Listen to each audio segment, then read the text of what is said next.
Hello everyone.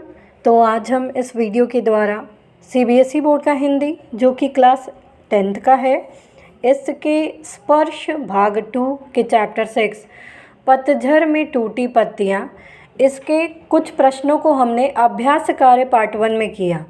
अगर आपने वो प्रश्न नहीं समझा है तो पहले आप उसे समझ लें ताकि आपको आगे के प्रश्नोत्तर समझने में और ज़्यादा आसानी हो। तो आइए इसे हम स्टार्ट करते हैं। निम्नलिखित प्रश्नों के उत्तर 50 से 60 शब्दों में लिखिए। जिसका पहला प्रश्न है, गांधी जी में नेतृत्व की अद्भुत क्षमता थी, उदाहरण सहित इस बात की पुष्टि कीजिए। तो गांधी जी में नेतृत्व की अद्भुत क्षमता थी।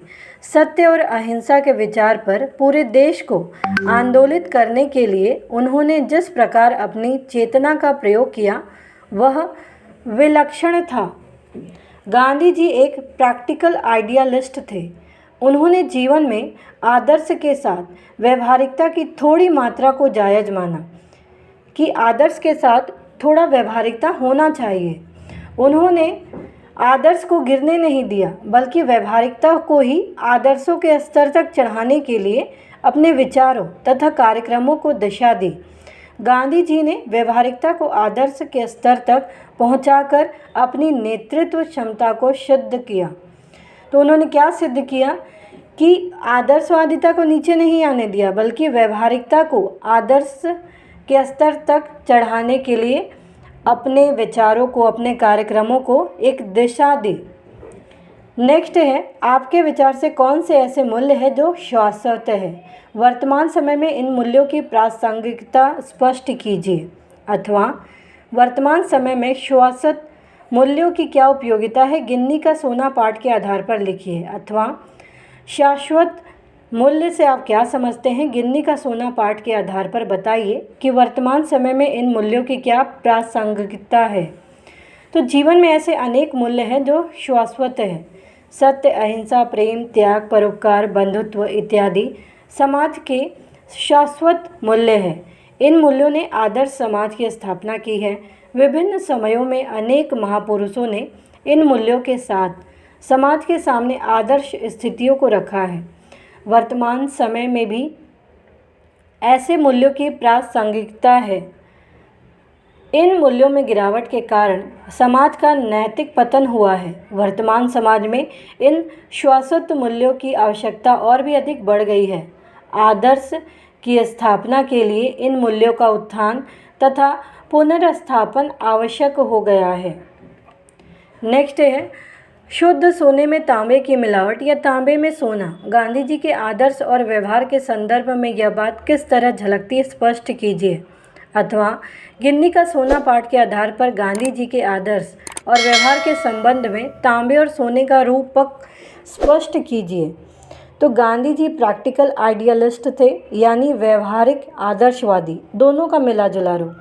वे आदर्शों को व्यवहारिकता के स्तर तक उतरने नहीं देते थे बल्कि वे शुद्ध सोने में तांबा नहीं बल्कि तांबे में सोना मिलाकर उसकी कीमत को बढ़ाते थे, जिससे सोना ही हमेशा आगे रहता।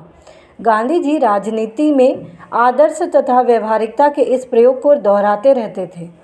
आदर्शवादी मूल्यों की सुरक्षा के लिए ही वे व्यवहारिकता को आदर्श की ऊंचाई तक ले जाते थे, किंतु आदर्शों को नीचे नहीं आने देते थे। नेक्स्ट है, गिरगिट कहानी में आपने समाज में व्याप्त अवसरानुसार अपने व्यवहार को पल पल में बदल डालने की एक वानगी देखी। इस पाठ के अंश गिन्नी का सोना के संदर्भ में स्पष्ट कीजिए कि आदर्शवादिता और व्यवहारिकता में से जीवन में किसका महत्व अधिक है। तो आदर्शवादिता शुद्ध सोना है।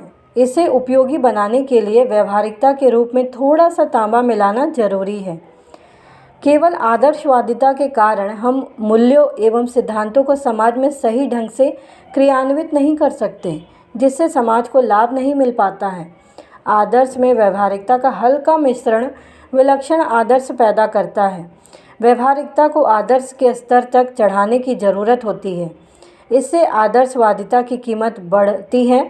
इस प्रकार आदर्श के साथ अल्प मात्रा में व्यवहारिकता को रखना महत्वपूर्ण है। नेक्स्ट है, लेखक के मित्र ने मानसिक रोग के क्या क्या कारण बताए, आप इन कारणों से कहाँ तक सहमत हैं।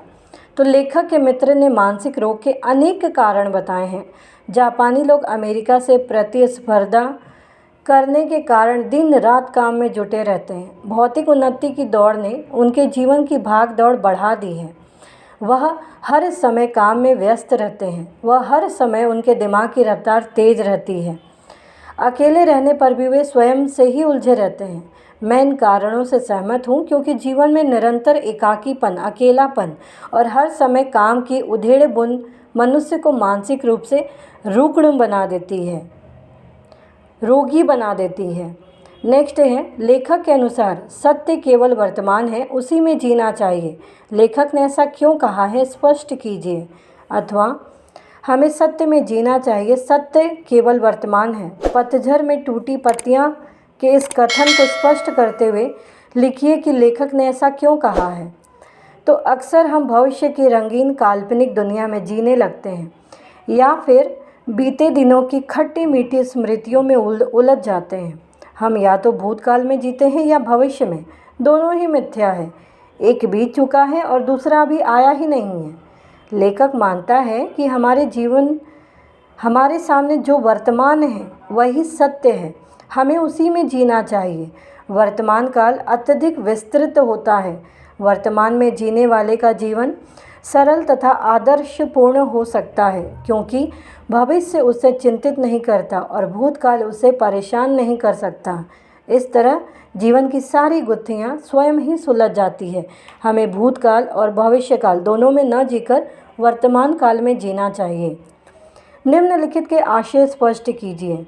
समाज के पास अगर शाश्वत मूल्यों जैसा कुछ है तो वह आदर्शवादी लोगों का ही दिया हुआ है। व्यवहारवादी या प्रैक्टिकल लोग हमेशा सजग रहते हैं। वे हर काम में हिसाब लगाकर आगे बढ़ते हैं, लाभ हानि के आधार पर ही कदम उठाते हैं। ऐसे लोग जीवन में सफल होते हैं और उनकी भौतिक उपलब्धियों का स्तर अन्य लोगों से ऊपर उठ जाता है। लेकिन जीवन में ऐसे लोगों को स्थायी महत्व नहीं मिलता। महत्व उन लोगों को मिलता है जो अपने साथ दूसरों को भी ऊपर ले जाते हैं। ऐसा काम हमेशा आदर्शवादी लोगों ने ही किया है। वस्तुतः समाज के सभी शाश्वत मूल्य जिन पर हम गर्व कर सकते हैं, आदर्शवादियों की ही देन है कि वो स्वयं ही आगे नहीं बढ़ते बल्कि अपने साथ औरों को भी लेकर आगे बढ़ते हैं। वो सिर्फ स्वयं का विकास नहीं देखते बल्कि हर एक व्यक्ति का विकास देखने की कोशिश करते हैं और देखते हैं। जब व्यवहारिकता का बखान होने लगता है तब प्रैक्टिकल आइडियलिस्टों के जीवन से आदर्श धीरे धीरे पीछे हटने लगते हैं और उनकी व्यवहारिक सूझबूझ ही आगे आने लगती है। जब प्रैक्टिकल आइडियलिस्ट मौके का फ़ायदा नहीं उठा पाते तो इनके द्वारा आदर्शों का पालन नहीं होता। वे मर्यादा की सीमा को लांघ जाते हैं तथा सूझबूझ और व्यवहारिकता की आड़ लेकर अपने निजी स्वार्थ की पूर्ति के लिए सही गलत सब काम करते हैं। नेक्स्ट है, हमारे जीवन की रफ्तार बढ़ गई है। यहाँ कोई चलता नहीं बल्कि दौड़ता है, कोई बोलता नहीं बल्कि बकता है। हम जब अकेले पढ़ते हैं तब अपने आप से लगातार बड़बड़ाते रहते हैं। तो आज तकनीकों के बढ़ने से प्रतिस्पर्धा भी बढ़ती जा रही है। लोग 1 महीने का काम 1 दिन में ही कर लेना चाहते हैं। दिमाग की रफ्तार तो वैसे भी तेज़ होती है। तेज़ रफ्तार से काम करने के लिए स्पीड का इंजन लगा देने से यह और अधिक तेज़ भागने लगता है। ऐसे जीवन की रफ्तार बढ़ जाती है। व्यक्ति चलने की बजाय दौड़ने लगता है। वह एक प्राणी की बजाय मशीन बन जाता है। उसके शारीरिक अंग कलपुर्जों की तरह काम करने लगते हैं। इन सब का प्रभाव तनाव के रूप में सामने आता है और मनुष्य एक मनोरोगी बन जाता है क्योंकि वो चीज़ों को शांतिपूर्वक कुछ नहीं कर रहा, वो दौड़ रहा है।